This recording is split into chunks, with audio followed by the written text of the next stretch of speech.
हरिहंत सिद्ध सूर्य उपाध्याय साधु सर्व अर्थ के प्रकाशी मांगलिक उपकारी है। तिनको स्वरूप जान रागते भई जो भक्ति काय को नमाए स्तुति को उचारी है। धन्य धन्य तिन ही ते काज सब आज भये कर जोड़े बार बार वंदना हमारी है। मंगल कल्याण सुख ऐसो हम चाहत हैं। हो मेरी ऐसी दशा जैसी तुम धारी है। हो मेरी ऐसी दशा जैसी तुम धारी है। मोक्ष मार्गस्य नेतारं भेतारं कर्मभूभृतां ज्ञातारं विश्वतत्त्वानां वन्दे तद्गुणलब्धये वन्दे तद्गुणलब्धये। जैन परंपरा का मार्ग भक्त नहीं भगवान बना देने वाला मार्ग है। सच में यह कुछ अद्भुत मार्ग हमें हमारे महाभाग्य से मिल गया है, जहाँ किसी और की पराधीनता और परतंत्रता का तो सवाल ही नहीं है। ये वो दर्शन है जो कहता है आप परमात्मा के भी पराधीन नहीं हो।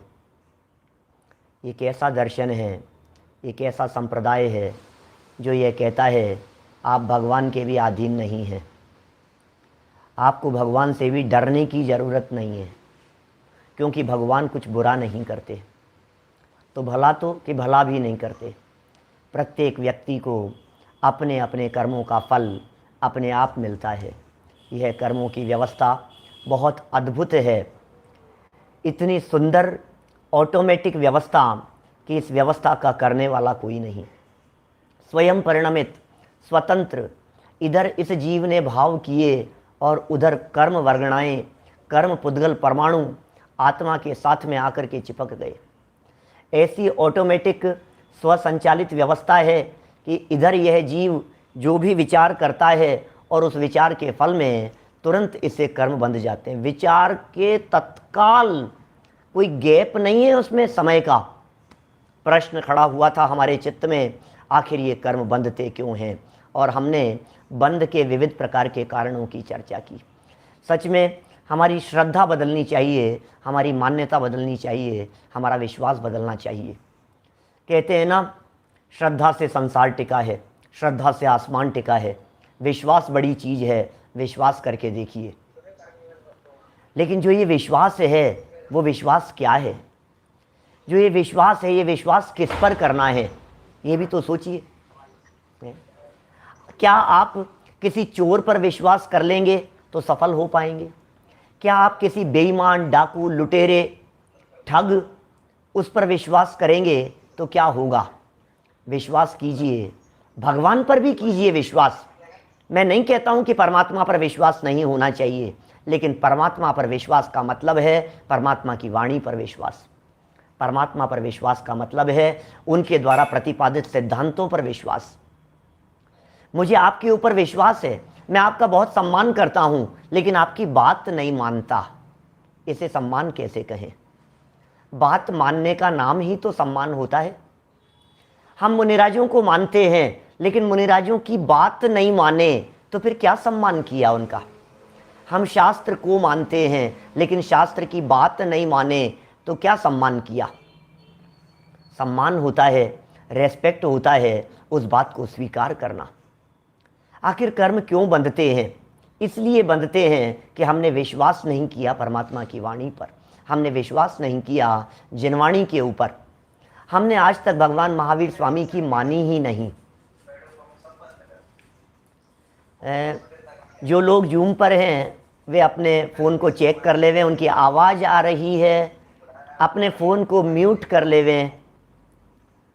जो इस चीज़ को संभाल रहे हैं हमारे सम्मेत जी शास्त्री, एक बार उस चीज़ को देख लेवें। हाँ, देखिए क्यों बंध रहे हैं। ये कर्म का फल तत्काल है, कर्म में उधार नहीं होता। ऐसा नहीं है लौकिक कानून की तरह कि किसी व्यक्ति ने कोई अपराध किया और अपराध करने पर फिर केस चलेगा और न मालूम कब फैसला सुनाया जाएगा और कब सज़ा मिलेगी। यहाँ कर्म में तो तत्काल तत्काल इधर भाव और उधर कर्म, इधर भाव और उधर कर्म, ऐसी व्यवस्था होती है। हर समय के भावों से कर्म बंध रहे हैं। 7 प्रकार के कर्मों का बंधन निरंतर होता है। ज्ञानावरण दर्शनावरण कर्म के बंधन के जब कारण आप लोगों को बतलाए गए तो कहा भैया तत्व की बात सुहानी चाहिए, जनवाणी की बात सुहानी चाहिए। किसी बात को छिपाने का प्रयत्न मत करो, ढकने का प्रयत्न मत करो, जबरदस्ती किसी बात पर लीपापोती करने का प्रयत्न मत करो, दूसरे आगे न बढ़ जाएं, ऐसी खोटा विकल्प और खोटी चेष्टा अपने मन में मत रखो। दूसरों के ज्ञान में बाधा मत डालो, पर से प्रकाशित होने वाले ज्ञान को मत रोको और ज्ञान को अज्ञान मत कहो। कितनी बातें कही आचार्यों ने, ये सब उमा स्वामी आचार्य की कही गई बात है। तत्वार सूत्र 6 अध्याय का 10वां सूत्र था, तत्प्रदोष निंधव मात्सर्य अंतराया साधनोपघाता ज्ञान दर्शनावरणयो। मोहनी कर्म के बंधन के कारण बतलाए गए और कहा खतरनाक बात है, आज करूंगा थोड़ी और चर्चा विस्तार से इसके बारे में। मोहनी सबसे खतरनाक कर्म है, मोहनीय सबसे ज्यादा कर्म का बंधन इस मोहनीय से होता है। क्या है ये मोहनीय? केवली श्रुत संग धर्म और देव का आवरणवाद। अपमान अपमान अपमान, क्या होती है विराधना, क्या होता है अपमान, आज चर्चा करने वाला हूँ इसके संदर्भ में थोड़े विस्तार से। हमने देव का आवरणवाद किया, हमने जिनवाणी का आवरणवाद किया, हमने गुरुओं का अपमान किया। अरे सम्मान नहीं किया हमने उनका, उनकी वाणी का सम्मान नहीं किया, हमने लाज नहीं रखी उनकी वाणी की। ये जिन धर्म मिला था, ये जिनवाणी मिली थी हमारे को, ये जिन धर्म और जिनवाणी हमारे को मिली थी। महाभाग्य से जैन कुल में जन्म लिया था और सोचा था कि शायद जैन कुल में जन्म लेकर के ये जीव संभल जाएगा, सुधर जाएगा, लेकिन नहीं सुधरा। क्या सार्थकता है जैन कुल में जन्म लेने की? बड़े भाग्य से मिला है जैन कुल, आपको अंदाजा भी नहीं है हम किस भाग्य से, पूर्व में किए गए किन विशिष्ट जाति के पुण्य कर्मों से इस कुल में आकर के जन्मे हैं। बड़े भाग्य से हमको मिला जिन धर्म, बड़े भाग्य से हमको मिला जिन धर्म, बड़े भाग्य से हमको मिले जिन वचन। ये जिनेंद्र देव के वचन भी बड़े भाग्य से मिल गए। ये चर्चाएं सुनने का अवसर, लेकिन अवर्णवाद से बचो। अंतराय नाम का कर्म विघ्न करणम अंतराय से, विघ्न करता है औरों के ऊपर, बाधा डालता है दूसरों के कामों में। लेकिन हमने कहा था कि भैया दूसरों के काम बिगाड़ोगे तो अपने भी बिगड़ेंगे। एक बात समझ लेना, मत बिगाड़ो किसी के काम, मत लगाओ किसी के काम में अड़चन, मत टांग अड़ाओ किसी के काम में। जो हो रहा है उसे स्वीकार करो, होनी को स्वीकार करो, सहज भाव से स्वीकार करो। अरे ये अंतराय कर्म बांध करके अपने पैरों पर कुल्हाड़ी मत मारो, अपने ही पैरों पर कुल्हाड़ी मारता है। ईर्ष्या मत करो, जलन मत रखो, स्वार्थ मत रखो, विचार करो, चिंतन करो, सोचो, गहराई से मंथन करो। आपके विचारों से दूसरे का बुरा नहीं होता। जगत में कहावत है, कौवों के कोसने से ढोर नहीं मरा करते। कौवा 100 बार कोस रहा हो मांस खाने के लिए, ये पशु मरते क्यों नहीं है, ये पशु मरते क्यों नहीं है? लेकिन क्या होगा बोलो, क्या मर जाएंगे उसके कोसने से? हम कितना भी विचार करें इसका काम बिगड़ जाए, इसका काम बिगड़ जाए, तो क्या बिगड़ जाएगा हमारे सोचने से किसी का काम?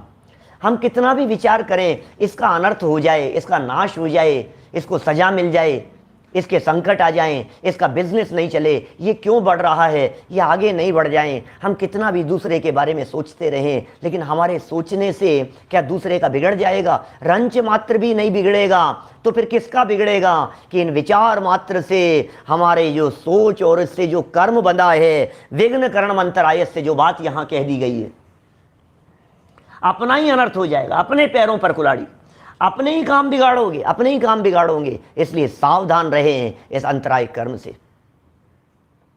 बहुत बातें हो सकती है आघातीय कर्मों के बंध के कारण, आश्रव के कारण भी बतलाए गए। वेदनीय कर्म, अरे गजब की बात आई थी, दुखी मत होना, ये तत्व ज्ञान मिल गया है। दुखी मत होना, कभी कभी दुखी नहीं होना, कभी खेत खिन्न नहीं होना, कभी पीड़ित नहीं होना, कभी आकुलित व्याकुलित नहीं होना। अपने कर्म के उदय का विचार करना, शांत भाव से सहना, भगवान के ज्ञान में झलक रही है ये बात।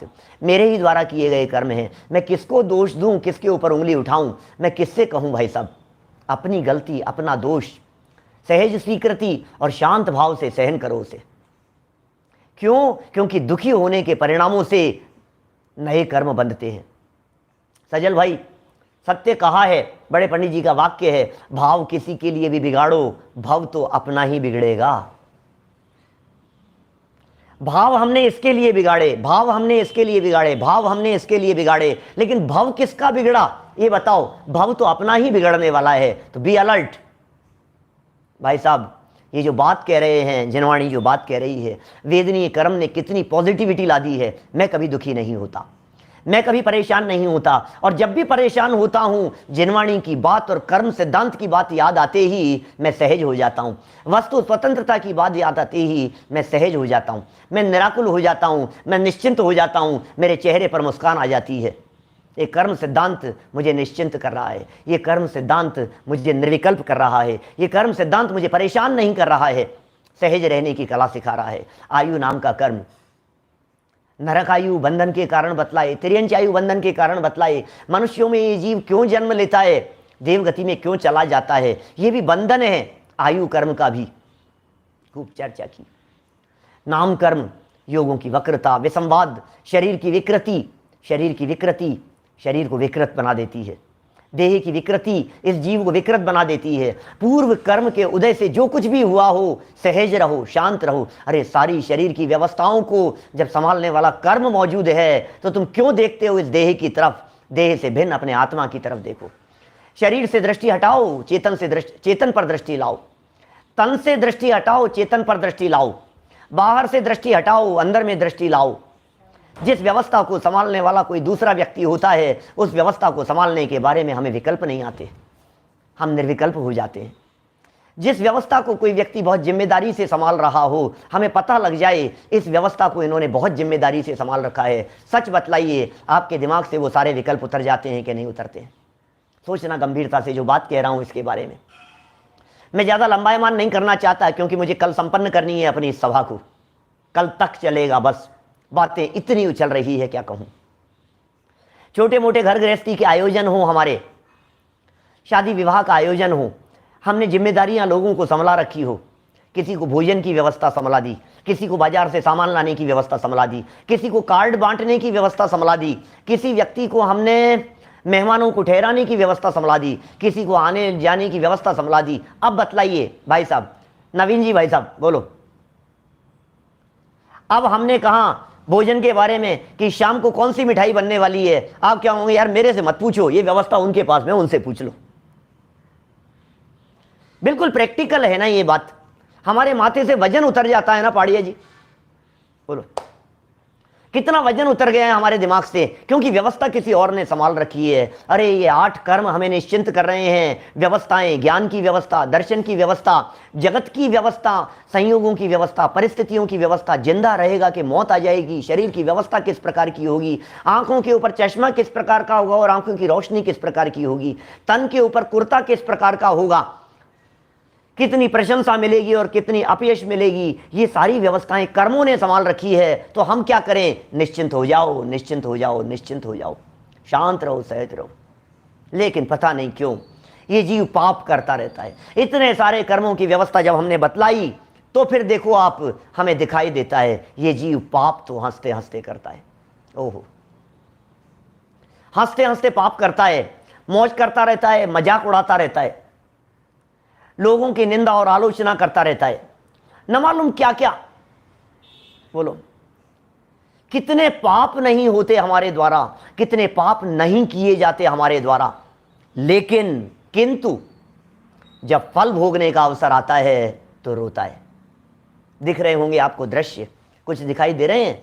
हंसते हंसते पाप करता रहेगा, मौज मस्ती करेगा, पार्टियों में जाएगा, शराब पिएगा, सिगरेट पिएगा, गुटखा खाएगा, अनीति अन्याय करेगा, बेईमानी करेगा, छल कपट करेगा, दूसरों के बारे में न मालूम किस तरह के खोटे परिणाम रखेगा, न मालूम क्या क्या पाप इस जीव के। मजे करता रहता है, हंसता है, मजाक बनाता है, मजा आ गया, मजा आ गया, उसकी ऐसी तैसी होगी, बहुत अच्छा हुआ उसके साथ तो ऐसा। अरे भैया क्यों मजाक बना रहे हो, क्यों हंसते हंसते पाप कर रहे हो? जब फल भोगने का अवसर आता है तो ये जीव रोता है, आंखों से आंसू बहाता है। फल भोगन की बार भरे द्रग, मर है मूरख रोए, अज्ञानी पाप धतूरा न भोए। 200 साल पुराना भजन है, अज्ञानी पाप धतूरा न भोए। आजकल तो ये भजन ही नहीं चलते, इस तरह के पुरानी बातें ही नहीं आती है। आजकल तो वही बस फिल्मी धुनों के ऊपर नाच लो, थिरक लो, डांडिया खेल लो, यही चलता है सब। बस कहीं कहीं दूसरे का कहीं उठा लिया हमने और उसमें 2 शब्द बदल दिए, क्या उसकी जगह महावीरा लगा दिया और भजन बन गया बस। और वही धुन, वही नाच गान। ये कह रहे हैं ये जो आपकी मौज मस्ती है, मैं नहीं कह रहा हूं कि आप रोना चालू कर दो, लेकिन मैं सिर्फ ये कहना चाह रहा हूं पाप करते समय विचार क्यों नहीं करता है ये जीव। टीवी के सामने बैठकर मजे मान रहा है। आज तो तुझे लग रहा है कि मेरे पाप कर्म का उदय आ गया, लेकिन उस समय क्या हो रहा था जब आलू पकौड़े खा रहा था, बैठ करके मजे मान रहा था। उस समय क्या हो रहा था जब डिस्को कर रहा था। उस समय क्या हो रहा था जब ताश पत्ती खेल रहा था, जब जुआ खेल रहा था। उस समय क्या हो रहा था जब राग द्वेष छल कपट मायाचारी कर रहा था। उस समय क्या हो रहा था। पाप कर्म के फल को भोगते समय तो बड़ी तकलीफ महसूस होती है। पाप कर्म का फल आता है तब तो आंखों से आंसू बहते हैं, जवान से शब्द निकलते हैं, हमने ऐसे कौन से पाप कर लिए, हमने क्या किया, हमने क्या किया, हमने कोई पाप नहीं किया, हमने कभी किसी का बुरा किया नहीं। अरे किया नहीं, लेकिन सोचने का फल लगता है। जिनवाणी सोचने के ऊपर रोक लगाने की बात करती है। हम जानते हैं करेंगे नहीं आप, गवर्नमेंट रोक रही है, समाज रोक रहा है, परिवार रोक रहा है, लेकिन आपकी सोच, उसका फल मिलेगा। सोचना, विचार करना, क्या कहें कितना समय हमने गप्पों में बिता दिया। बोलो कहां कहां क्या क्या पाप नहीं कर रहे हैं, अनर्थ कर रहे हैं, पता ही नहीं है। लेकिन सोचो जरा, जब नरक में डंडे पड़ेंगे खींच खींच करके, तब क्या होगा। नहीं सोचता है, नरक में डंडों का विचार नहीं करता है, उस पीड़ा का विचार नहीं करता है। वो जो परिस्थितियां बनेगी वो इसके ख्याल में नहीं आती है। नरक गति के दुख कुछ दृश्य यहां दिखा रखे हैं, कितने आप अपने स्क्रीन पर देख पाएंगे पता नहीं, लेकिन जो लोग टीवी पर देख रहे हैं उन्हें थोड़े क्लियर दिखेंगे। नरक कैसे कैसे दुख भुगते हैं नरक में। 6 डाला की पहली ढाल उठा करके देख लेना, उन सारी परिस्थितियों का वर्णन किया गया है। और 6 डाला की पहली ढाल में नरक की जिन परिस्थितियों का वर्णन किया है, उन परिस्थितियों को चित्र बना करके यहां दिखा दिए गए। छिंदवाड़ा में लगे मंदिर में, उसको बेस बना करके फिर और कई मंदिरों के अंदर लगा दिए गए। हमारे किशनगढ़ में भी लग रहे, नागपुर में भी लग रहे। सोचो जरा, ये नरक, नरक की तकलीफें। ओह तहां भूमि पर सत दुखे सो, बिच्छू सहस करोड़ों बिच्छुओं ने एक साथ डस लिया हो, ऐसी वेदना होती है। सेमर तरुदल जुतासी पत्र, तहां राध श्रोणित वाहिनी, तिल तिल करे देह के खंड, सिंधु नीर ते प्यास न जाए, तो पण एक न बूंद लहाए, 3 लोक को नाज जुखाए, मिटे न भूख कणा न लहाए। बोलो सर्दी और गर्मी के दुख मेरु समान लोह गल जाए। ये जो तकलीफें हैं कि क्यों नरक में गया पंडित जी, ये कारण तो बतलाओ, आपकी कारण क्या बतलाएं आप। ये देख लो दूसरी स्क्रीन पर खोटे कार्य और नरकों में प्राप्त होने वाले उनके फल दिखा रखे हैं सामने। ये कार्य गर्भपात कराता है, जुआ खेलता है, मांस भक्षण करता है, शराब पीता है, बुरी नजर से देखता है, झूठ बोलता है, चोरी करता है, क्या क्या काला बाजारी करता है, अधिक भारत न मालूम क्या क्या पाप करता है। निरंतर पाप पाप पाप चल रहा है। और देखो आप खोटे कार्य करने वाले और उनके फलों को थोड़ा सा और देखो तो सही आप। यहां पाप दिखाया है और इधर यहां उसका फल दिखाया है।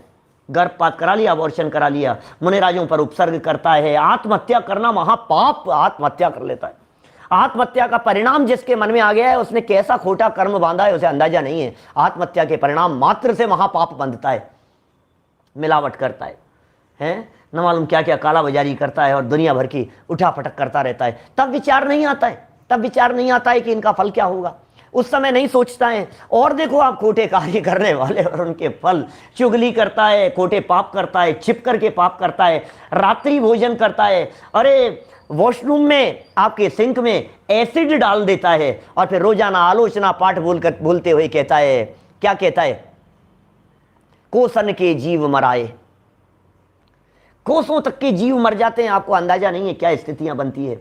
मंदिर में जाता है, द्रव्य चुरा लेता है, चढ़ा देता है, क्या चढ़ाता है, बोलता क्या है, करता क्या है, कुछ अंदाजा नहीं है।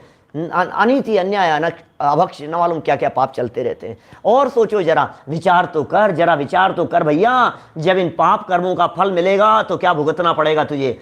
वैश्यागमन करता है, परिस्त्री गमन करता है, व्यभिचार करता है, कुशील सेवन करता है, क्या क्या नहीं करता है, अभक्ष भक्षण करता है, शहद खाता है, जैनियों के खाने योग्य नहीं होता है, वन में अग्नि लगा देता है, निर्दोष प्राणियों को बांध देता है, हिंसा करता है। कहां कहां तक पापों की दास्तान को बतलाते रहे आपको। कितने कितने कितने तरह के पाप दैनिक जीवन में, डे टू डे लाइफ में हमारे माध्यम से नहीं होता है। बोलो, खूब होते हैं पाप, अनगिनती हैं। थोड़े से दृश्य दिखाए हैं, बड़ी स्क्रीन पर देखेंगे तो शायद दिख जाएंगे। बोलो, क्या क्या पाप नहीं किए हैं। लेकिन इतने सारे पाप होने के बावजूद भी एक प्रश्न हम आपसे पूछना चाहते हैं। सोचो जरा, सोचो जरा, सोचो जरा, विचार करो कि क्या सोचें कि सबसे ज्यादा कर्म बंद कौन से पाप से। इतने सारे पाप दिखा दिए ना, इतने सारे पाप आपको दिखा दिए, सबसे ज्यादा कर्म का बंद कौन से पाप से होता है ये बतलाओ। ऐसे कौन से पाप हैं, ऐसा क्या पाप है जिस पाप से ज्यादा पाप कर्म का बंद होता है। हिंसा में ज्यादा पाप लगता है कि चोरी में, झूठ बोलने में ज्यादा पाप लगता है कि मांस भक्षण करने में, मांस भक्षण में ज्यादा पाप लगता है या फिर जुआ खेलने में, उसमें ज्यादा पाप लगता है या शराब पीने में। प्रश्न है ये, छोटा सा प्रश्न, विकल्प है इस तरह का। सोचो जरा, मैं जैन दर्शन की गहराइयों में आपको ले चलना चाहता हूं। बोलो, मैं उस गहराई में आपको ले जाना चाहता हूं जिस पाप को लोग पाप नहीं समझ रहे हैं, मैं उस पाप तक आपको ले जाना चाह रहा हूं।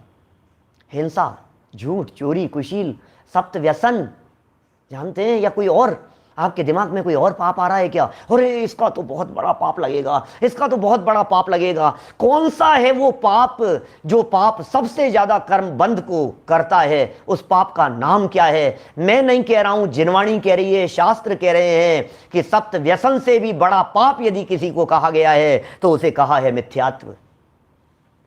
उस पाप का नाम कहा है विराधना, उस पाप का नाम कहा है अवर्णवाद। अवर्णवाद आप क्यों भूल गए? ज्यादा पुरानी बात थोड़ी है, परसों की तो बात है, अवर्णवाद की चर्चा की थी ना। दर्शन मोह नाम का कर्म, ये दर्शन मोह कर्म क्यों बंधा था? ये दर्शन मोह नाम का कर्म क्यों है ये सबसे बड़ा पाप? दर्शन मोह क्या है? ये अवर्णवाद क्या होता है? ये मिथ्यात्व, इसे क्यों बड़ा पाप कहा गया है? इसे क्यों ज्यादा कर्म बंद का हेतु कहा गया है? आपको मालूम है, जिनवाणी ये कहती है सप्ततिर्मोहनीयस्य, तत्वार सूत्र के 8वें अध्याय का सूत्र है। सप्ततिर मोहनीयस्य, मोहनी की स्थिति, मोहनी कर्म का बंधन 70 कूड़ा कूड़ी सागर तक के लिए हो जाता है। वो कौन सा पाप है जिस पाप के फल में 70 कूड़ा कूड़ी सागर तक का बंद हो गया है? बोलो, पता है आपको हिंसा बड़ा पाप नहीं है, पता है आपको कुशील व्यभिचार बड़ा पाप नहीं है। क्या बात कर रहे हो आप? मैं करने की नहीं कह रहा हूं, महापाप जान करके उसे छोड़ना, लेकिन मैं सिर्फ इतना कह रहा हूं कि दुनिया भी बुरा कहती है और खुद भी अपने आप भी बुरा समझता है। फर्क समझना थोड़ा सा। वो पाप आपको भी बुरा लगता है।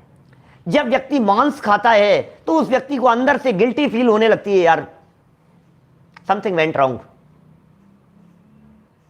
उसको लगता है मेरे से गलत हो गया, मैंने कुछ गलत कर दिया। अंदर में ये फीलिंग आती है, यार ये काम करने लायक नहीं है। चोरी करने वाले व्यक्ति से पूछो, वो व्यक्ति जानता है चोरी करना अच्छा नहीं है, भले ही कर रहा है, रोजाना कर रहा है, लेकिन अंतरात्मा की आवाज तो ये निकलती है कि ये काम गलत है। कभी ना कभी छूट जाएगा। जो व्यक्ति गलत को गलत जानता है उसका वो पाप छूट जाएगा। जो व्यक्ति बुरे को बुरा जानता है उसका वो पाप छूट जाएगा। जो व्यक्ति ने ये समझ लिया कि मैं जो ये व्यभिचार कर रहा हूं, मेरी जो ये रिलेशनशिप चल रही है, इट्स नॉट फेयर, ये बात यदि आपके दिमाग में चल रही है तो आज नहीं तो कल छूट जाएगा, क्योंकि अंतरात्मा की आवाज आ रही है। इसलिए हमने कहा ये कोई बहुत बड़ा चैलेंजिंग मैटर नहीं है इसको छुड़ाना और छोड़ देना, क्योंकि समाज भी मना कर रही है, गवर्नमेंट मना कर रही है, पुलिस मना कर रही है, परिवार वाले मना कर रहे हैं, यार शराब मत पिया करो। जो लोग गुटखा खाते हैं उनके परिवार वालों से जब हम मिलते हैं वो कहते हैं पंडित जी बस आप तो इनका गुटखा छुड़ा दो। क्या सब ऐसा ही होता है? इसका मतलब फैमिली भी मना कर रही है ना।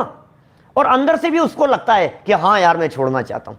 इसका मतलब जो दुनिया में आप जिन्हें पाप कह रहे हैं, इन सारे पापों को आप भी पाप समझते हैं, आप छोड़ना भी चाहते हैं, इसलिए वे बड़े पाप नहीं हैं। लेकिन मैं जिस पाप की बात कर रहा हूं, इस अवर्णवाद की बात कर रहा हूं, जिस वीराधना की बात कर रहा हूं, जिस परमात्मा की वीराधना की बात कर रहा हूं, जिस मिथ्यात्व की बात कर रहा हूं, जो दर्शन मोहनी कर्म के बंधन के कारण में कहे गए तत्वार्थ सूत्र 6 अध्याय का 13 नंबर का सूत्र, केवली श्रुत संग धर्म देव अवर्णवादो दर्शन मोह से, वो कौन सा पाप है? वो कैसा पाप है बतलाइए मुझे। वो पाप ये है भाई साहब, भगवान को करता धरता मानना। अरे क्या बात कर रहे हो साहब, मैं सच कह रहा हूं, ये भगवान का अपमान है। जो व्यक्ति जो काम नहीं कर सकता हो, वो कार्य करने के लिए उस व्यक्ति को कहना और आग्रह पूर्वक कहना और दबाव पूर्वक कहना, ये उसकी बेइज्जती नहीं है तो और क्या है। मैं सबके सामने, आप लोग सब सम्माननीय लोग हैं, मैं आपसे किसी चीज की डिमांड करूं, प्लीज यार दे दो ना यार, दे दो ना यार। मैं यदि सबके सामने इस तरह की डिमांड, आप कहोगे यार मेरे पास में है ही नहीं, प्लीज यार मत मांगो। मान लीजिए भाई साहब आपके पास में BMW है और मैंने कहा प्लीज यार आप आपकी मर्सिडीज दे दो मेरे को एक दिन के लिए, कि यार सर नहीं है मेरे पास में, आप यदि BMW मांगोगे तो ले जाओ आप 2 दिन के लिए, कोई दिक्कत नहीं है, आपके यहाँ काम निपट जाएगा, लेकिन मर्सिडीज नहीं है। नहीं नहीं प्लीज प्लीज यार दे दो, प्लीज मना मत करो, मना मत करो, प्लीज दे दो। कहेगा यार प्लीज मुझे शर्मिंदा मत करो, मेरे पास नहीं है वो चीज, शर्मिंदा मत करो। मैं आपसे कह रहा हूं हमारे भगवान सब कुछ त्याग करके भगवान बने हैं। हमारे मुनिराजों ने सब कुछ त्याग दिया है, सब कुछ छोड़ दिया है। उनके पास में संपत्ति नहीं है, उनके पास में वैभव नहीं है, उनके पास में सामग्री नहीं है। जो चीज उन्होंने त्याग दी, मैं उनसे जाकर के वही चीज मांग रहा हूं, ये उनका अपमान नहीं है तो और क्या है। सोचना एक बार गंभीरता से। और दूसरे एंगल से यदि मैं आपसे बात करूं तो मैं यह भी कह सकता हूं कि कल्पना करो रोजाना महावीर भगवान को याद करते हो। अरे रोजाना आप तो ऐसी भक्तियां गाते हो, चले आना प्रभु जी चले आना। मुझे कभी कभी तो ऐसा लगता है क्या ये भक्ति जैनियों की भक्ति है? प्रभु जी चले आना, महावीरा चले आना। आप जानते हैं हमारे यहां जैन परंपरा में अवतारवाद नहीं है। हमारे यहां एक बार भगवान बन जाने के बाद में वे संसार में लौट करके नहीं आते। अन्य परंपराओं में तो अवतार हैं, वो एक बार वापस चले गए फिर दोबारा उन्होंने अवतार ले लिया। यदा यदा ही धर्मस्य ग्लानिर्भवति भारत अभ्युत्थानम अधर्मस्य तदा सृजाम्य हम। कितना कितना ऐसा लगता है ना वो वापस आ जाएंगे, वापस आ जाएंगे। क्या महावीर भगवान भी वापस आ जाएंगे? बोलो, हम जानते ही नहीं है। चले आना भगवान, चले आना प्रभु, चले आना। अच्छा चलो कल्पना करो, एक दिन ऐसा मान लो, ऐसा सोच लो जरा, धर्मचंद जी साहब लवाण वाले, बोलो आपकी भक्ति और भजन को सुनकर के कदाचित ऐसा हो जाए कि महावीर भगवान सच में आ जाए।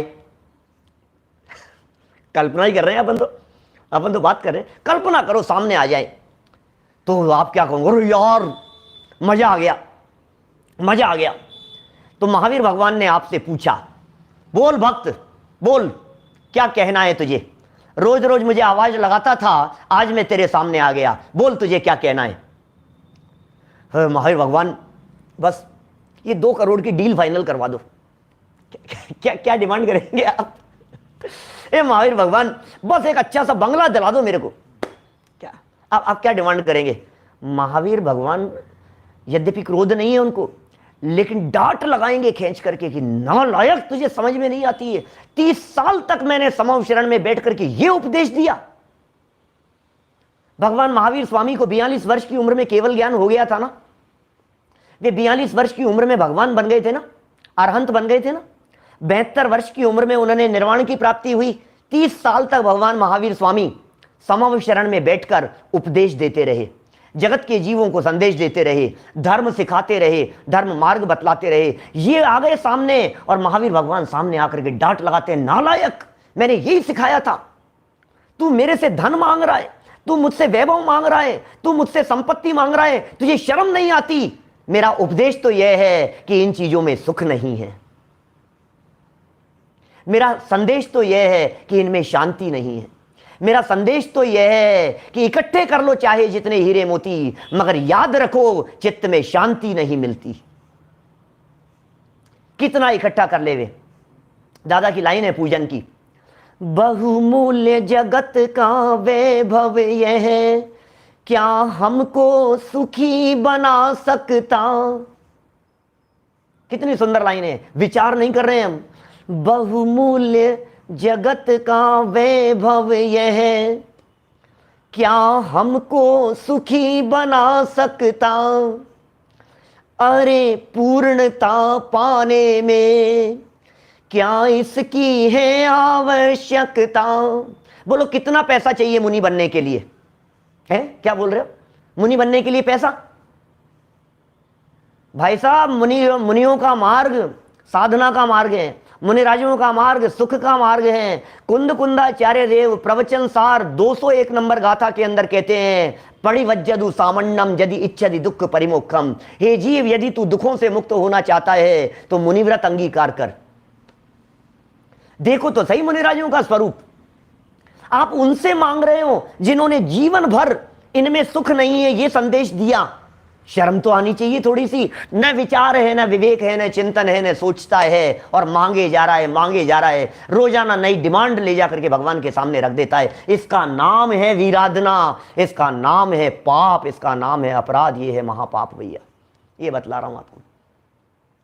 सोचो, कल्पना करो, एक ऑफिसर हैं, कोई गवर्नमेंट ऑफिसर हैं, बहुत बड़ी पोस्ट पर हैं, और वो जीवन भर 10 साल 20 साल 25 साल पूरे समाज में फेमस है। ये व्यक्ति रिश्वत नहीं लेता, ये व्यक्ति रिश्वत लेने का विरोध करता है। फेमस है ये बात, पूरे समाज में हर व्यक्ति जानता है कि रिश्वत नहीं लेता। कोई मूर्ख ही, नादान व्यक्ति ऐसा होगा, ना समझी ऐसा होगा, बेवकूफी ऐसा होगा जो उसे जाकर के रिश्वत ऑफर करेगा। भाई, जब मालूम है इस व्यक्ति का नेचर कैसा है, मालूम है ये व्यक्ति कैसा है, तो फिर कोई व्यक्ति रिश्वत देने की सोचता भी नहीं है ना। यही तो हम कह रहे हैं। आपको पता है भगवान महावीर स्वामी का नेचर कैसा है? आपको मालूम है पार्श्वनाथ भगवान का नेचर कैसा है? वीतरागता। उन्होंने जब समूह शरण में बैठे थे तो उपदेश क्या दिया था? सुख नहीं विषय भोगों में है, यह संदेश दिया था। और न केवल ये जवान से संदेश दिया, उन्होंने इस मार्ग को अपनाया।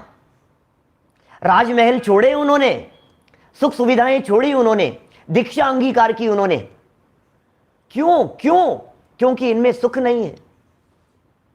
युगल जी बाबू जी की पूजन की लाइनें हैं, सब बोलते हैं जयमाला में, हे गुरुवर शाश्वत सुख दर्शक, यह नग्न स्वरूप तुम्हारा है।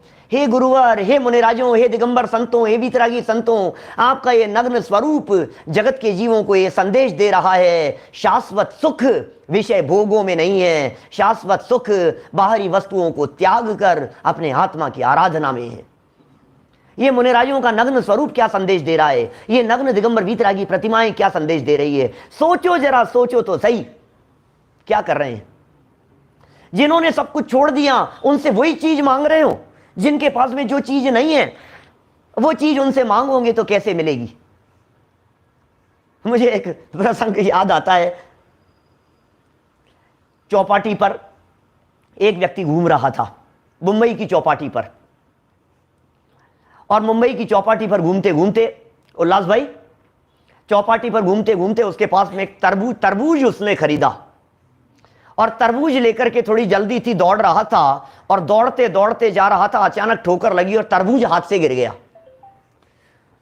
तरबूज हाथ से गिरा और अचानक क्या हुआ, उसमें से एक जिन्न निकला। जिन्न समझ गए आप? जिन्न निकला और बोला, क्या हुक्म है मेरे आका? तो अब ये तो भाई साहब, तो जब सामने से जिन्न निकला और पूछ रहा है क्या हुक्म है मेरे आका, तो सोचा यार ये तो बड़ी अच्छी बात है, ये तो मेरे से ऑफर, इसको तो जो मांगूंगा मिल जाएगा मुझे। तो इसने तुरंत पलट करके कहा कि सर, यदि आप देना चाहते हो तो एक काम करो, मुंबई में एक अच्छी लोकेशन में, वालकेश्वर में एक अच्छा सा फ्लैट दिला दो, एक बंगला दिला दो मुझे। तो जिन्न ने पलट करके कहा कि मूर्ख, मुंबई में ही फ्लैट होता तो मैं तरबूज में क्यों रहता? समझ में आ रही है बात आपको? वो चीज उसके पास में नहीं है जिसने तुम जो चीज मांग रहे हो। हम ये आपको बतलाना चाह रहे हैं भाई साहब, ये अवर्णवाद से बचो, ये मांगना अपमान है सच में, लेकिन इसको बड़ा पाप इसलिए यहां कहा है हमने। सबसे बड़ा कर्म दर्शन मोहिनी कर्म से जो बंध रहा है, इसे बड़ा पाप इसलिए कह दिया गया है कि ये पाप पाप जैसा नहीं लगता, ये गलती गलती जैसी नहीं लगती है, इसमें हमें कोई भूल नहीं दिखाई देती है, इसमें हमें ऐसा लगता है इसमें क्या हो गया। सुनिए, समाज में क्या चलता है, दुनिया में क्या चलता है, लोग क्या करते हैं, हमें उससे कोई मतलब नहीं है। ये जैन परंपरा का मार्ग दूसरों को सुधारने के लिए नहीं है, ये जैन परंपरा का मार्ग अपने आप को सुधारने के लिए है। ये जैन परंपरा का मार्ग समाज कल्याण के लिए नहीं है, ये जैन परंपरा का सच्चा मार्ग आत्म कल्याण के लिए है। और ये बात समझ लीजिए, जो व्यक्ति आत्म कल्याण के मार्ग पर चलता है, उसके माध्यम से अपने आप समाज कल्याण हो जाता है, हो जाता है। ये व्यक्ति सुधरेगा तो परिवार सुधरेगा, परिवार सुधरेगा तो समाज सुधरेगा, समाज सुधरेगा तो देश सुधरेगा। सुधार कहां करना है? सुधार तो व्यक्तिगत करना है। मुझे बदलना है, मुझे मेरी मान्यताओं को बदलना है, मुझे मेरा सुधार करना है। अरे मेरे भव नहीं बिगड़ जाएं, मुझे नरक निगोद में नहीं जाना पड़े, इसका प्रयत्न किसे करना है? मुझे ही तो करना है, और कौन करेगा? सोचो जरा, विचार करो। और बात कहता हूं, चिंतन करो। कितनी बातें यहां कह दी है मैंने, क्या कह दिया?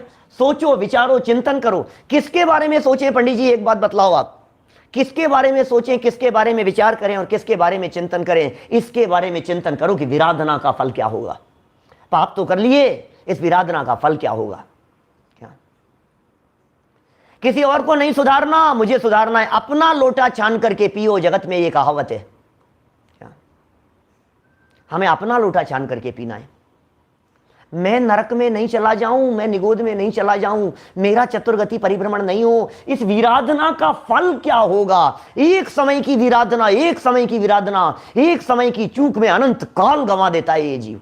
अंदाजा नहीं है हमारे को, एक समय की चूक में। आपको मालूम है सती अंजना के साथ में क्या हुआ था? अंजना को जानते हैं आप? सती अंजना हनुमान जी की मदर थी। हनुमान जी को तो जानते हैं, भगवान हैं हमारे, हनुमान जी हमारे भगवान हैं। हनुमान जी ने दीक्षा ली है, दीक्षा लेकर के मांगी तुंगी से हनुमान जी मोक्ष गए हैं। हम हनुमान जी को अर्घ चढ़ाते हैं, लेकिन कौन से रूप में? ध्यान रखना, नग्न दिगंबर यदि प्रतिमाएं होंगी तो हम हनुमान जी के आगे भी अर्घ चढ़ाएंगे। नग्न दिगंबर प्रतिमाएं यदि रामचंद्र जी होगी तो उनके आगे भी अर्घ चढ़ाएंगे। लेकिन मुकुट लगी हुई तो यदि महावीर भगवान की भी होगी तो हमारा मस्तक नहीं झुकेगा, क्योंकि हमारा आदर्श त्याग है। राजा राम हमारे आदर्श नहीं है, भगवान राम हमारे आदर्श हैं। राजा ऋषभदेव हमारे आदर्श नहीं है, भगवान ऋषभदेव हमारे आदर्श हैं। हम हमारे जैन मंदिरों में राजा ऋषभदेव की प्रतिमाएं विराजमान नहीं करते, उस समय की नहीं करते जिस समय में चक्रवर्ती सम्राट थे भरत जी, वो प्रतिमा विराजमान नहीं करेंगे। जब उन्होंने चक्रवर्तित्व पद त्याग दिया, वो अवस्था हमारे लिए पूज्य है, वो अवस्था हमारे लिए आदर्श है। हनुमान जी मां के पेट में पल रहे हैं, बोलो, अंजना के पेट में, घर से निकाल दिया गया। सोचो आप, 22 वर्ष तक उनके हस्बैंड ने, पवनंजय अंजना के पति, 22 वर्ष तक शक्ल नहीं देखी। किसका फल था? किसके कर्मों का फल? गलती किसकी थी ये बतलाओ मुझे। हम दूसरों पर गलती देखते हैं, हम दूसरों पर दोषारोपण करते हैं, हमें लगता है किसकी गलती, किसकी गलती। आपको घटना पता है कि नहीं आप लोगों को? आज मेरे बहुत सारे साथी जो नए लोग सुन रहे हैं, जो पहली बार सुन रहे हैं, 2 मिनट में कहानी को रिपीट करता हूं। रिपीट मतलब इस सीरीज में तो बोली नहीं है मैंने। आपको मालूम है, पवनंजय युवा अवस्था में गार्डन में घूमने के लिए गए थे अपने दोस्तों के साथ में, गार्डन में घूम रहे थे, और घूमते घूमते निगाह पड़ी सखियों के साथ में आई हुई अंजना के ऊपर। मोहित हो गए, ऐसे रूप पर मोहित हुए, देखा तो देखते ही रह गए, निगाहें हटी नहीं, चेहरे से नजर नहीं हटती, ऐसा आंखों की से नजर नहीं हटी। और क्या हुआ, देखते देखते बेहोश हो गए। ओहो, बेहोश हो गए। दोस्तों ने छींटे दिए, उधर उनको भी पता लग गया कि तेरे को देख रहा था और देखते देखते बेहोश हो गया। इतनी सुंदर थी कुल मिलाकर के बात ये, और इतने मोहित हो गए। बात पहुंच गई घर तक, पिताजी तक बात पहुंच गई, और पवनंजय ने पिताजी से आग्रह किया, शादी करूंगा तो इसी से करूंगा, कुछ भी हो जाए शादी तो इसी से करूंगा पिताजी। बेटा अपन लड़के वाले हैं, तो राजपुत्र है, राजघराने का बेटा है, तो अपने पास में क्या कमी है, बहुत रिश्ते आएंगे तेरे पास में, अपन आगे होकर के ऐसे जाएं, अच्छा नहीं नहीं पिताजी शादी तो इसी से करूंगा। संबंध के लिए संदेश भेजा गया और संबंध नक्की हो गया। देखो आप, संबंध नक्की हो गया, फिर क्या था, पवनंजय से रहा थोड़ी ना गया, रात को पहुंच गए अंजना के घर पे, रात को सती अंजना के घर पे पहुंच गए 8-9 बजे के आसपास, और पीछे मकान के पीछे से बालकनी में चढ़ गए ऊपर। देखो तो सही आप, क्या क्या काम ये प्रथमानुयोग कह रहा है, घटनाएं बतला रही है, हमारे शास्त्र बतला रहे हैं। बालकनी में पीछे से ऊपर चढ़ गए, और चढ़ने के बाद वे क्या देखते हैं कि सती अंजना अंदर अपनी सहेलियों के साथ में बैठी हुई है।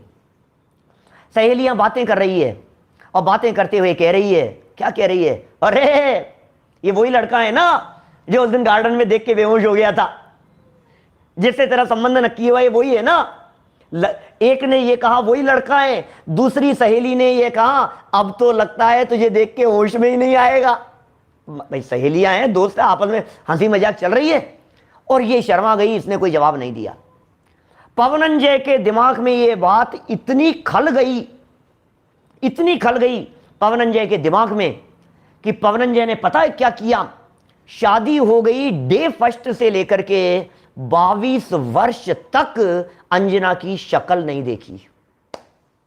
बोलो आप, जिस पर मोहित हो गए थे, इतना गुस्सा, समझती क्या है ये अपने आप को, शक्ल देखते बेहोश हो जाऊंगा, ऐसा हो जाऊंगा, मैं मरता हूं इसके ऊपर, मेरी बेइज्जती, ऐसी बेइज्जती बर्दाश्त नहीं करूंगा मैं। शक्ल देखने की नहीं देखने की उसने प्रतिज्ञा ले ली, शक्ल नहीं देखूंगा मैं। अब देखो आप हाल क्या, शादी हो गई, साथ में रह रहे हैं, मिलना नहीं, बात नहीं करना, पूछना नहीं, शक्ल नहीं देखना, आंख उठा करके उसकी तरफ नहीं देखना। 1 दिन निकल गया, 2 दिन निकल गए, 1 साल, 2 साल, 22 वर्ष निकल गए। और 22 वर्ष बाद में एक घटना ऐसी घटी, युद्ध के लिए गए हुए थे, 2-3 महीनों हो गए थे युद्ध क्षेत्र में गए हुए, और आगे भी युद्ध चलना था अभी लंबा। रात्रि में उन्होंने किसी एक पेड़ के ऊपर चकवा और चकवी नाम के 2 पक्षियों को आपस में एक दूसरे के लिए तड़पते हुए देखा। चकवा और चकवी का ऐसा ही नियोग है, ये सच्ची है ये बात, कि वे एक दूसरे से रात्रि भर मिल नहीं पाते और सुबह मिल जाते, रात्रि भर मिल नहीं पाते। उन्हें देख करके ऐसे विचार आया कि ओहो, कहीं अंजना मेरे वियोग में तड़प रही होगी। और रातों रात रात्रि में वहां से आए, और वहां से आकर अंजना के साथ में रहे, रात भर साथ में रहे, और अंजना को निशानी के रूप में अंगूठी देकर के चले गए अपनी, क्योंकि किसी को बताना मत कि मैं आया था, मैं तो क्यों, लोग सोचेंगे कि लो पीछे के दरवाजे, चुपचाप आ गया और वापस युद्ध में चले गए। 2-4 महीने और लग गए, क्या समझ में आ रही है, 2-4 महीने और लग गए, पीछे से ये गर्भवती हो गई। सास ससुर ने लांछन लगा दिया, उल्टा है ये तो, मेरा बेटा तो यहां है नहीं, दुष्ट दुराचारी इल्जाम लगा दिए उसके ऊपर। उसने अंगूठी दिखाई, सुना नहीं किसी ने, निकाल दिया। माँ बाप के पास में चले गई, माँ बाप ने संभाला नहीं, माँ बाप ने निकाल दिया, माँ बाप ने रखने को तैयार नहीं हुए। अंजना की बात कह रहा हूं, सतियों की दास्तां सुनो तो सही आप, प्रथमानुयोग जरा। निकाल दिया उसे। गर्भ में हनुमान पल रहे हैं, तद्भव मोक्षगामी कामदेव जैसे महापुरुष जिनके गर्भ में पल रहे हैं, वो महापुरुष, और देखो आप दर दर की ठोकरें खा रही है, जंगल में भटक रही है, हालत तो देखो आप। मेरा प्रश्न है यहां आपसे, गलती किसकी है? अंजना की क्या गलती है बेचारी की? सामने वाले देख तो यही, लोग तो यही कहेंगे, अंजना की क्या गलती, अंजना की क्या गलती, नालायक है वो, दुष्ट है वो, उसने गलत किया है, सारी गलती उसकी है। भाई साहब सुनो, आपको पता है प्रथमानुयोग क्या कहता है? आपको मालूम है कहानी क्या कहती है, स्टोरी क्या कह रही है? प्रथमानुयोग ये कह रहा है, कहानी ये कह रही है कि पूर्व जन्म में, पिछले भाव में अंजना ने 22 मिनट के लिए अपनी जेठानी को जिनेंद्र देव की प्रतिमा के दर्शन से वंचित रखा था, प्रतिमा छिपा दी थी। इसकी जो जेठानी थी वो बिना दर्शन किए हुए कुछ खाती पीती नहीं थी, इसने प्रतिमा को छिपा लिया था, कुएं बावड़ी में, और 22 मिनट के लिए, और 22 मिनट 10-20-22 मिनट बाद में उसे विचार आया, 22 मिनट बाद में कि यार चलो दे देते हैं, फिर उसने दे दी। ये 22 मिनट की सजा उसे 22 वर्ष तक अपने पति का वियोग सहना पड़ा। ये जिनेंद्र देव की जिन प्रतिमा के दर्शन नहीं करने, उस वीराधना का फल उसने 22 वर्ष तक भोगा है। बचो वीराधना से, जिनेंद्र देव की वीराधना, जिन प्रतिमाओं की वीराधना कहां कहां तक सुनाएं, इतिहास और घटनाएं भरी पड़ी है ऐसी सारी बातों से। कहां कहां पाप नहीं हो रहे हैं, कहां कहां गलतियां नहीं हो रही है, हम क्या क्या नहीं सोचते हैं किसी के बारे में और क्या क्या नहीं कर देते हैं किस किस के साथ में। अरे उसने तो किया था, अकेले करने का फल नहीं, सोचने का फल लग जाता है, विचारों का फल लग जाता है, हमारे दिलो दिमाग में ये बातें आ जाती है। ये रोज दर्शन करता है, एक दिन टांगे टूट जाए, रोजाना स्वाध्याय स्वाध्याय करते रहते हैं, आंखें फूट जाए इनकी, स्वाध्याय स्वाध्याय करते रहते हैं, भगवान करे बंद हो जाए इनका स्वाध्याय, मंदिर में उठना बैठना बंद हो जाए इनका, ज्यादा इन लोगों ने नौटंकी मचा रखी। अरे भैया तुम्हें पता नहीं है, तुम्हें पता नहीं है। ओह क्या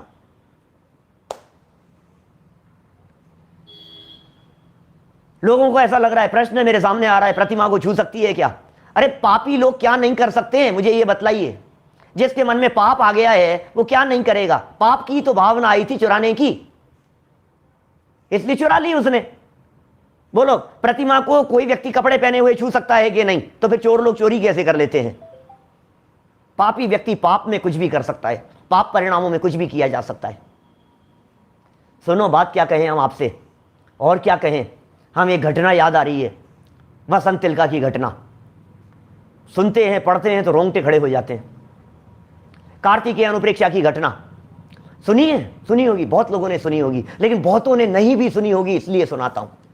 वीराधना का वो प्रसंग, ओहो क्या हुआ। सच्ची घटनाएं कार्तिकेय स्वामी द्वारा लिखी हुई, हजारों वर्ष पहले लिखी है, सच्ची घटना का उल्लेख किया है। एक वसंत तिलका नाम की वैश्या थी, उज्जैनी नाम की नगरी में रहती थी, उज्जैनी नगरी में।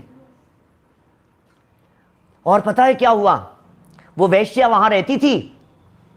एक बार क्या हुआ, एक सेठ उस वैश्या के ऊपर बहुत ज्यादा मोहित हो गया और वो सेठ उसे अपने हवेली में ले गया, पैसे दूंगा तुझे, अपने साथ में रखने लगा।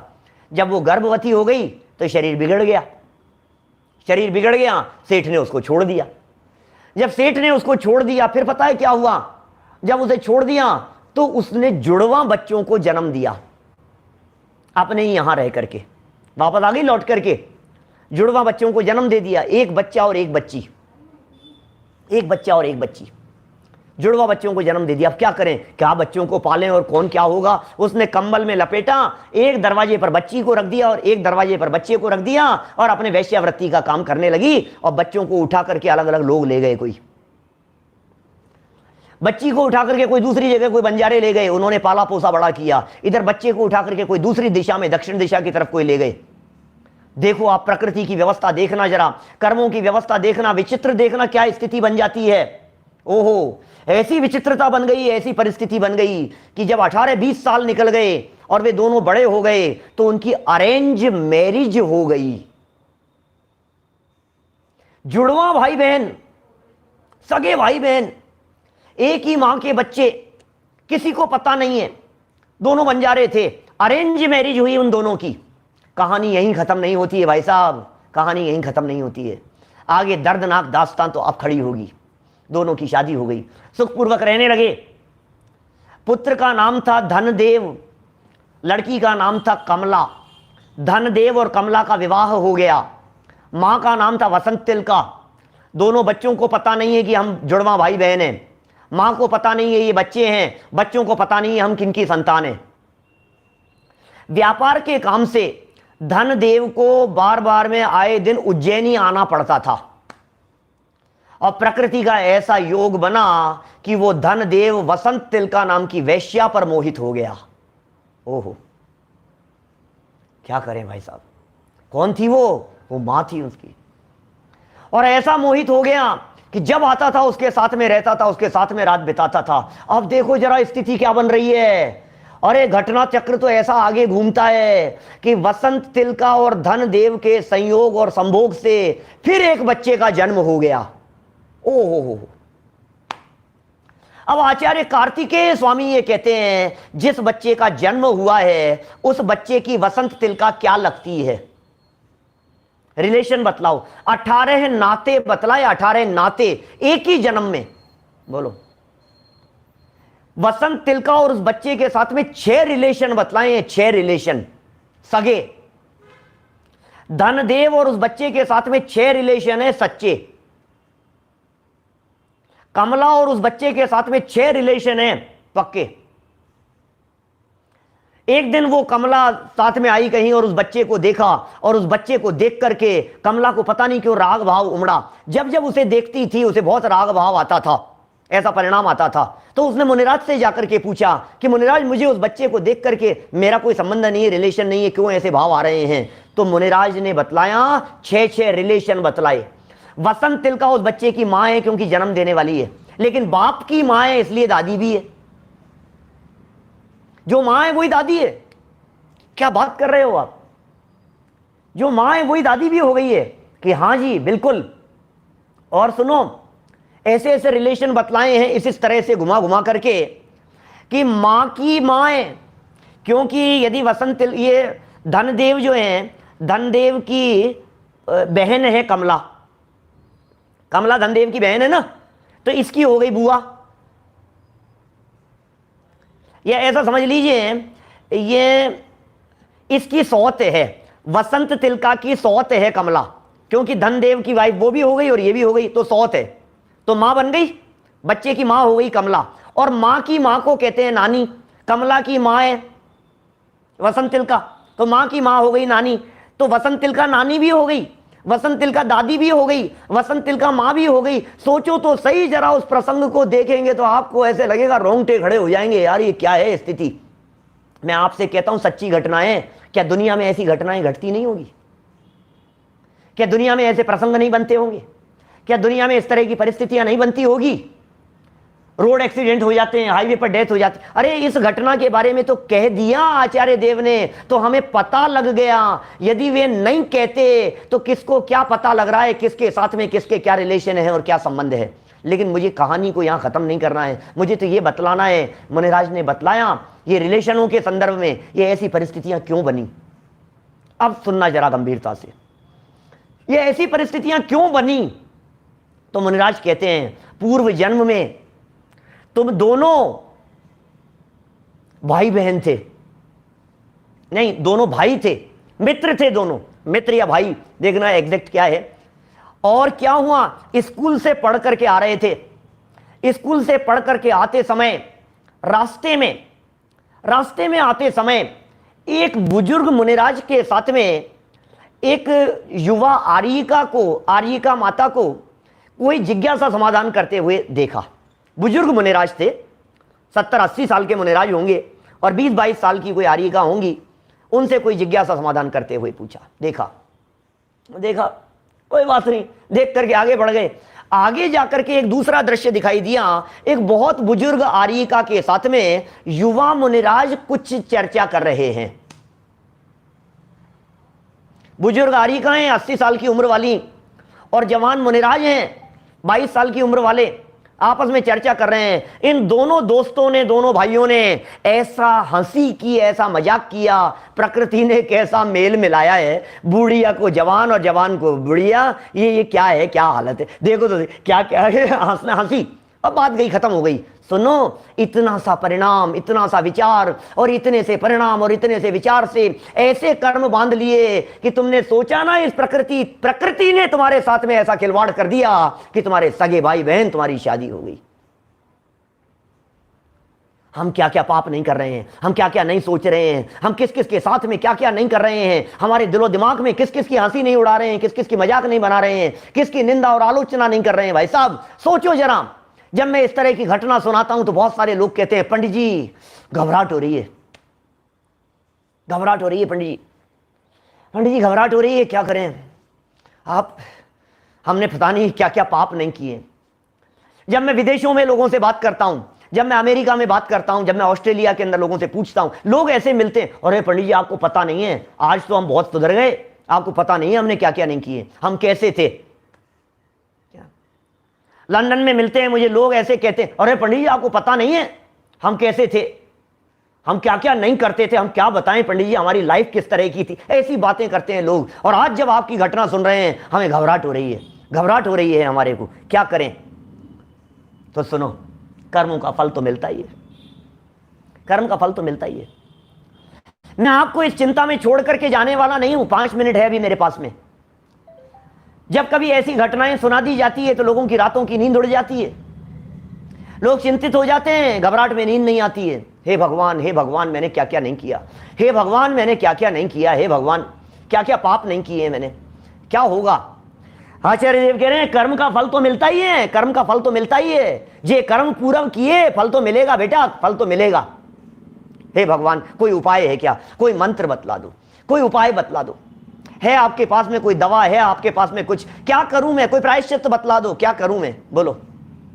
कोई बात नहीं, कोई बात नहीं, चिंता मत कर, कर्म का फल तो मिलता ही है। किंतु किंतु नई बात कह रहा हूं, ध्यान देना, सारा मिथ्यात्व धुल जाएगा, सारी अज्ञानता चली जाएगी। क्या कर्म दुखी करता है, क्या कर्म दुखी करता है, कर्म का फल तो मिलेगा। तू रोता क्यों है, तू रोता क्यों है, चिंता मत कर, तुझे ये तत्व ज्ञान मिल गया है।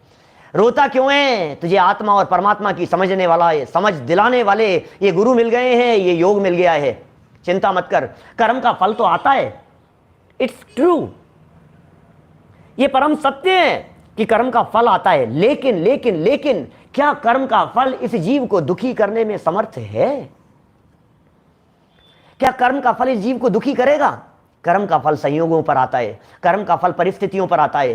कर्म का फल क्या कर सकता है? कर्म का फल शरीर बिगाड़ देगा, कर्म का फल पैसे छीन लेगा, कर्म का फल ऐसा आएगा कि करोड़पति का क हट जाएगा और रोड़पति रह जाएगा।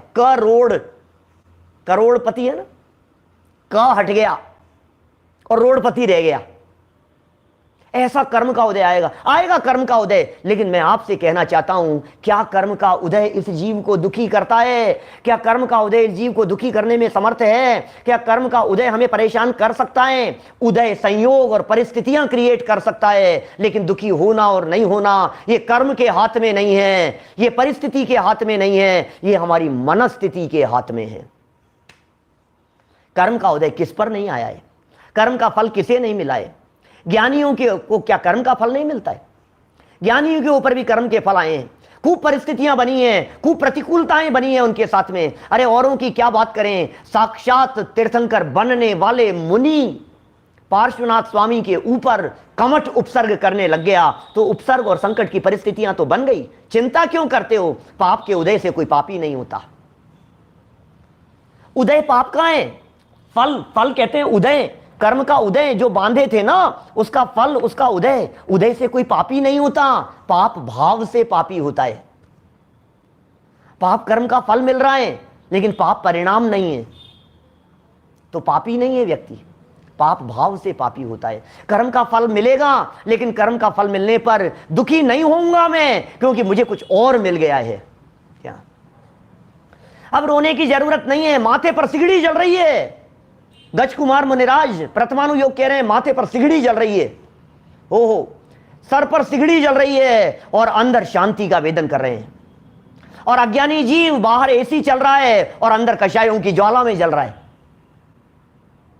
बाहर में ठंडक दिख रही है, एसी में बैठे हैं और अंदर में दिमाग जल रहा है, हृदय जल रहा है, पीड़ा हो रही है, आकुलित हो रहा है। सोचो तो सही जरा इस अज्ञानी जीव की हालत क्या है। और ज्ञानियों की, पांडव मुनिराज गरम गरम लोहे के आभूषण पहना दिए गए।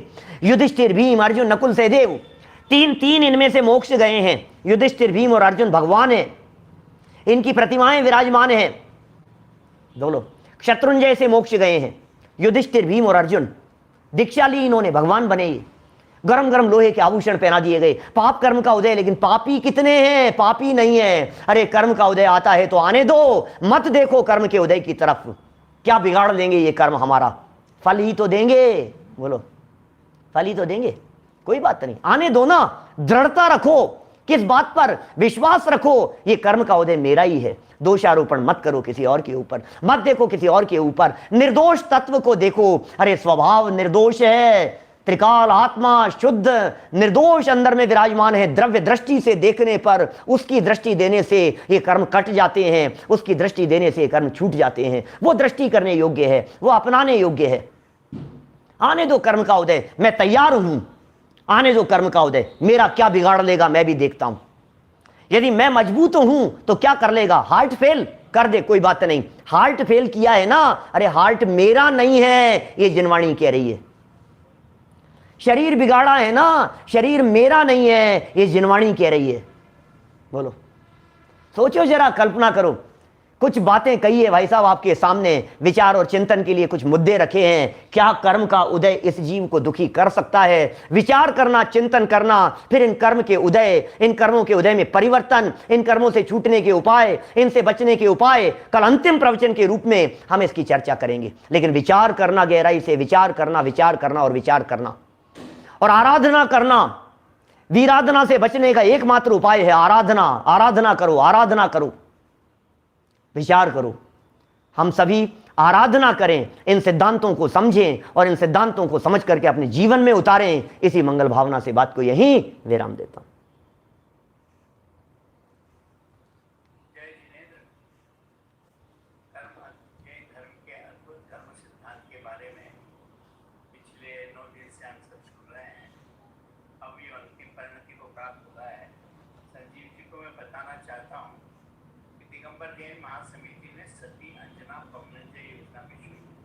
वाह, इस योजना में हम समाज के उन युवक और युवतियों को काउंसलिंग करते हैं, उनको एडवाइस देते हैं जो किसी तरह से विवाद में फंसकर अपना दाम्पत्य जीवन खराब कर देते हैं। इसके एक आयोजन के अंदर मैंने भी उद्बोधन दिया था। नवीन सिंह जी ने कार्यक्रम रखा था और एक बड़ा कार्यक्रम किया था जयपुर मानसरोवर में। तो मुझे विशेष रूप से पारिवारिक संबंध किस तरह से अच्छे बने रहे इस संबंध में बात हुई थी। बहुत सुंदर योजनाएं हैं। बोलिए, आप बतलाइए कुछ इसके बारे में। मैं सबकी जानकारी के लिए कहना चाहता हूँ कि कई तरह की गलतफहमियां हमने देखी हैं जब काउंसलिंग करते हैं। जैसा सती अर्चना को या गलत समझा गया और उस जमाने की बात है कि माँ बाप ने तो उसे नहीं रखा। हम ये भी काउंसलिंग माँ बाप की, दोनों की माँ बाप की भी करते हैं कि आपको भी थोड़ा सा समझना पड़ेगा। आज के लड़की के माँ बाप, युवती के माँ बाप थोड़ा सपोर्ट ज्यादा कर देते हैं, उससे लड़की और ज्यादा बिगड़ जाती है। मुख्यतया समाज में ये पाया गया है कि माँ बाप के सपोर्ट के कारण लड़कियां बहुत अच्छी तरह से अपने ससुराल में सेट नहीं हो पाती है। ये आपने सती अर्चना पौंडे की कहानी सुनाई, हम भी उस नाम के साथ, उस आदर्श के साथ एक योजना चलाते हैं। अगर किसी को ऐसी कोई घटना मालूम हो तो दिगंबर जैन महासमिति के अपने वहाँ के सभा या अंचल से संपर्क करके हमारी काउंसलिंग और हमारी साइकियाट्रिक योजना है उसका फायदा ले सकते हैं। बच्चियाँ उनको लगता है कि माँ बाप का घर ससुराल एक जैसा है। केवल 1 मिनट के लिए और बंद कर दे, लोगों को आवाज़ नहीं आ रही, मैसेज आ रहे हैं घंटे। ससुराल जाती है, इससे अपेक्षाएं बढ़ जाती है, ये आवाज़ उसमें नहीं जाती। और